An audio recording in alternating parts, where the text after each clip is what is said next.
Namo Vishnu Padaya Krishna Pistaya Bhutale Srimate Bhakti Vedanta Swaminiti Namane Namaste Sarasvati Devi Gauravani Pracharine Nirvishesha Shunyavati Paskatya Disatarine Sri Krishna Chaitanya Prabhu Nityananda Shri Advaita Gadada Shivasadi Gaura Bhakta Vinda.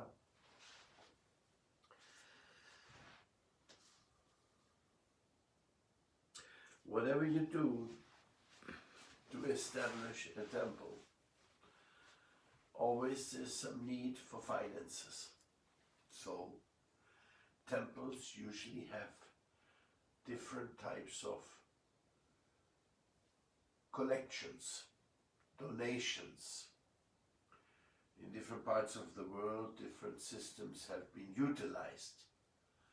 Srila Prabhupada emphasized book distribution, but in the end, many of the funds which were collected for the ISKCON movement were not directly from books.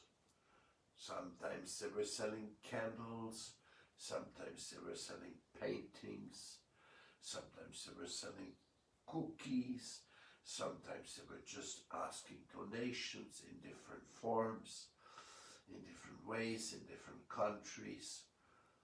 Basically, the devotees are always looking for who's going to help to maintain temples. It is only in India and with the Indian community that people straightforward give nice support and help to the fact that we have a Krishna temple, a Krishna Conscious Center. This is the piety of the Indians. Well, it is their traditional religion, so we can understand that they sympathize with it more than others.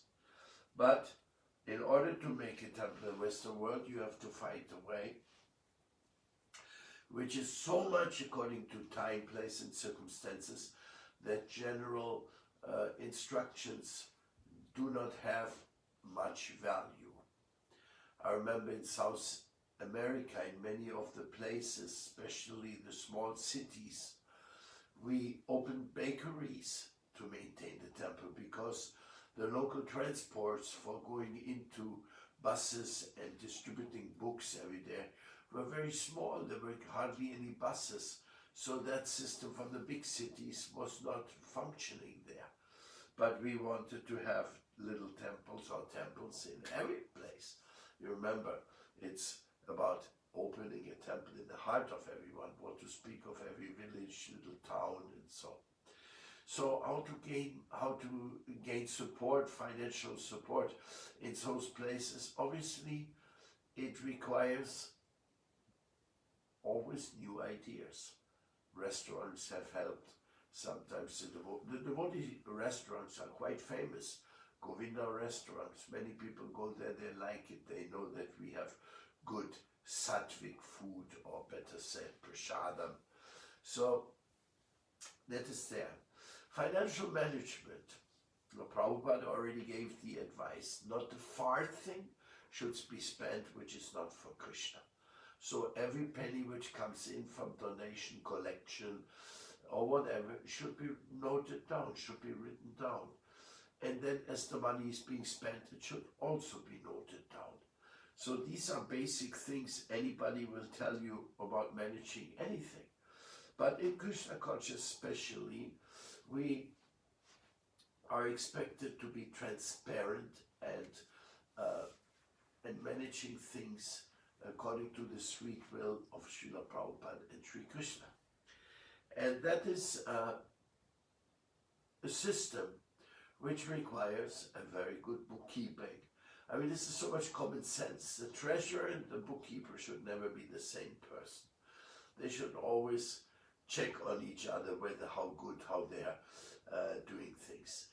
These are minor issues. No, actually they're major issues, because if anybody starts suspecting the leaders to utilize the other devotees to collect money, to use it for their own private interest, that will jeopardize, that will destroy the enthusiasm of the Krishna Conscious project. Therefore, is very important, even if a Grihastha is a temple president, he should have an account of his own Griha, and he should have an account of the temple which he's managing. There are two different accounts, because people in this world is so much corruption everywhere, and people take it for granted that you're corrupt, and you have to prove that you're not corrupt. It is up to you to make the proof that you're not corrupt if you want people to have trust in you and be encouraged and give you donation, and the donations are required. Without the donations, you can't do it. So financial management, how to do it, I mean, obviously, locally, everybody has its system, and it depends on the size. If your administration is, sometimes we have like big temples with many types of income, then the administration becomes more complex, and there's always a need of some supervision. Like basically Prabhupada sometimes had the peoples voted into the service, especially when there was a question about who can or who cannot be the leader. He accepted vote, but sometimes he also simply appointed. He said, okay, you do this and you open that program. So, but we should never neglect the presence and the help of other devotees.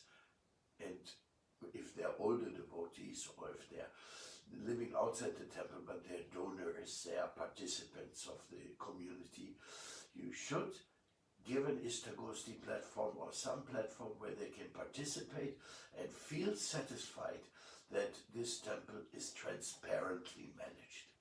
That is my humble request for you to make a temple. This is just a key.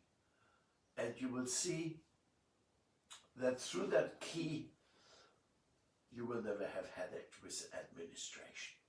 Administrators may change, treasurers may change, temple presidents may change, everybody may change, but the temple should always be, you see, we actually consider that Krishna is the enjoyer, Krishna is the proprietor, so Krishna is the owner of all these donations which come in there.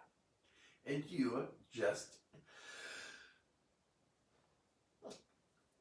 a beautiful, simple sevaka who's managing the finances. And of course, when we give somebody a lot of money, we have to understand that he will be envied. Whoever, through wherever the money is passing, there will be suspicion, there will be envy, and of course, sometimes there's also fringe benefits. For example, a temple president, he may go on behalf of the community to India to buy, to do shopping for the temple and to do all these things. And then people say, oh, you're going to India, why you, why not somebody else? There's so many little things, I mean, you have to consider. Therefore, it's very good to have a governing board of a temple, a group, and they decide things together. And the more you know how to work a group of supporters, of Brahminical guardians, the more you do that, then the more safe everything. In South America, in our mission, I established Brahminical guardians. Those Brahminical guardians, they would actually check whether all the new devotees are registered, whether the accounting was on top. They would check whether the contracts which had been signed for the restaurant or for the government or whatever legal documents have to be done, the Brahminical guardians, they would look at. And the Brahminical guardians, they were like independent devotees from the local administration, but they were friends. They were well-wishers. They were not like people who just want to make the devotees look bad. No, on the contrary, if the Brahminical guardians find that in some temple some administration is not done properly, then they help to find the person who can help, rather than just saying, oh, cutting heads here, oh, you're not doing it properly. No, the Brahminical guardians are actually solution givers. Even sometimes they do it themselves if it's necessary. So in this way, we can see that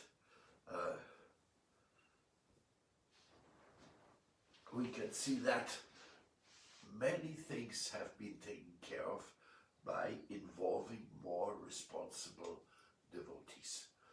The more you share the responsibility, the easier it gets. Excuse me.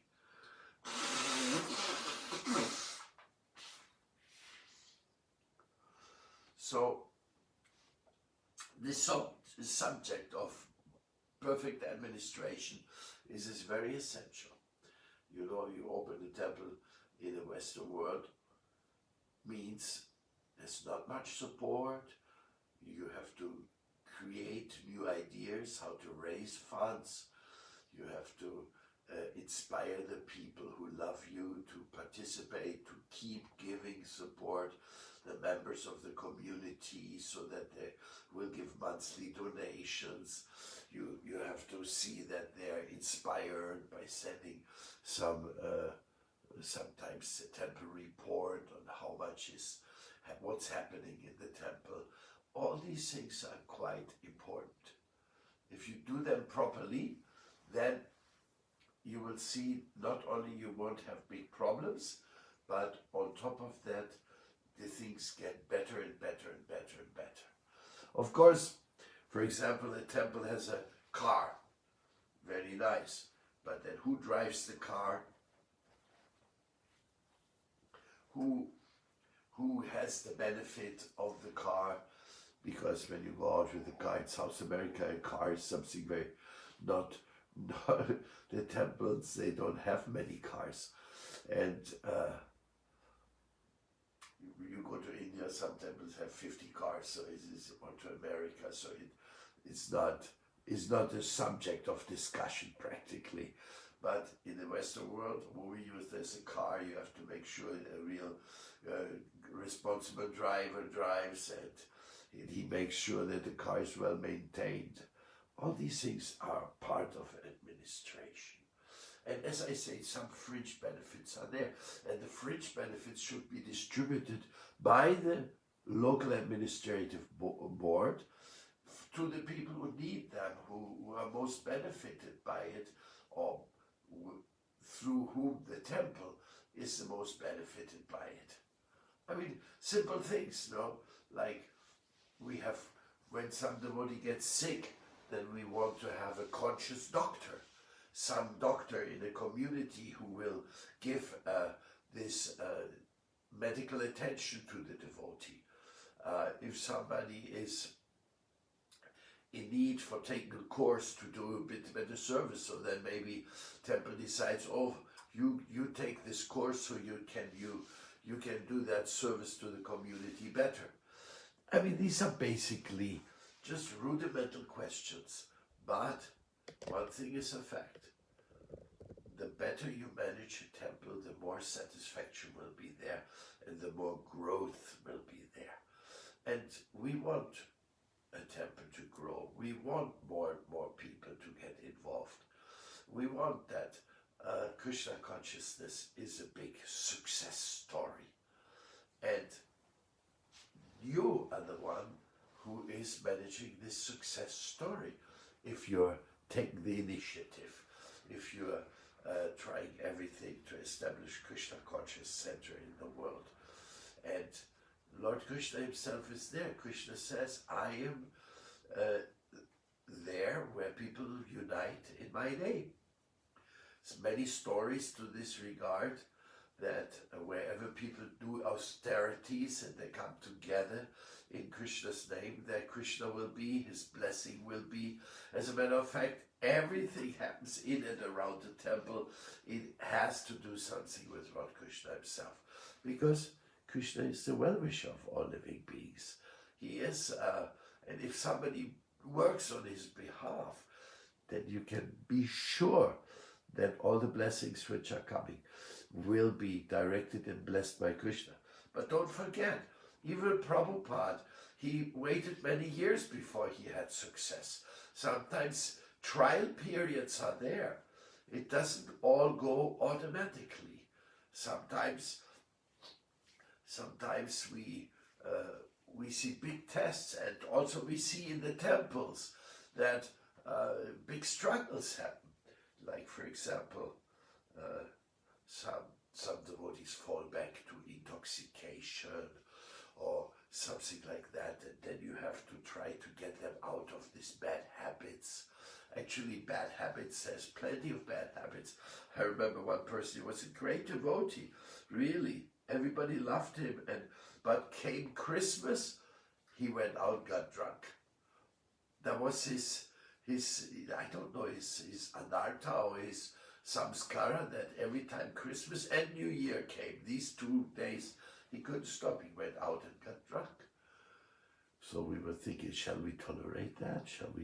Or shall we just say, you can't live in a temple like this? But these are things, many decisions, they have to be taken in Krishna consciousness. Sorry.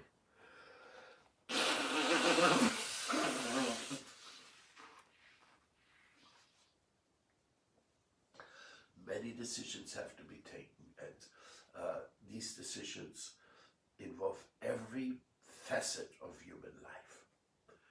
And there's a lot of forgiving, and there's a lot of giving another chance and another chance and another chance to people. But of course there has to also be some stricture. The temples have to work in a certain rhythm, and there has to be some participation, like somebody who never gets up for Mangal Artik, Maybe you tolerate if he does a lot of service, but if he also don't get up for class, no Artik, no class, the guy's gone. If he still does something in the day, it may be so just to get his food, but only this is a minimum requirement that people come and sit together with the other members of the community and listen to the class or give the class.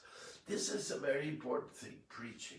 And again, Krishna consciousness is such a variety of services, you're entering the world of ever new surprises. I mean, for myself, in Krishna consciousness, I had to learn translator, I had to learn languages, I had to learn legalities, I had to learn how to make bookkeeping, I had to learn how to work with the police and public relations, with the parents of devotees, with agriculture without chemicals, with musical instrument, with giving classes. I mean, when you are in charge of a spiritual community, you have to learn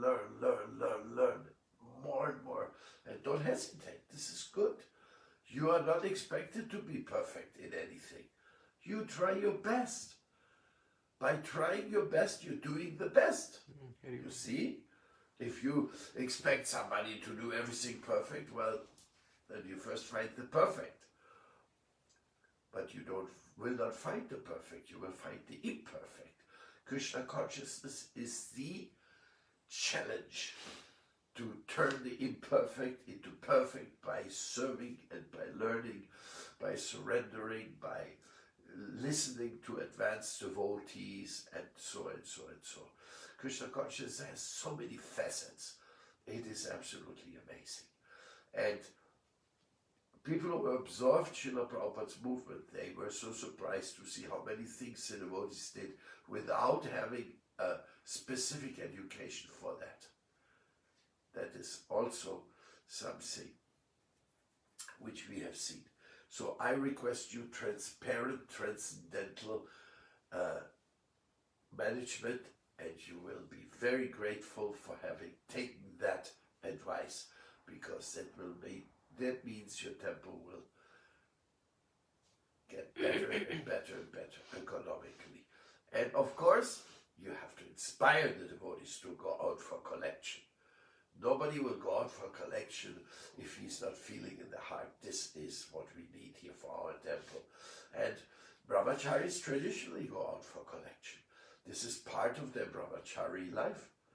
The spiritual master, he sends his disciples for begging alms. This is called brahmacharya. And or madhukari, must be better said. And sannyasis, they are begging monks, so they are also going out and begging on behalf of Krishna, but they are not begging for themselves. They're not begging because they're lazy bums. They're begging because they are servants of the infinite absolute. And whoever helps such a person by giving a donation, he's very, very fortunate. That is the beginning of spiritual life, that you help those who practice spiritual life. I wish you all the best in your temple and much enthusiasm. Never get depressed. What we are doing is on behalf of Radharani. She is the supreme administrator of Lord Krishna's assets, of Lord Krishna's plan. So whoever works in and around the money and the administration, he is guarded by Srimati Radharani, and will have great success in his spiritual progress and understanding. Jai, Hare Krishna.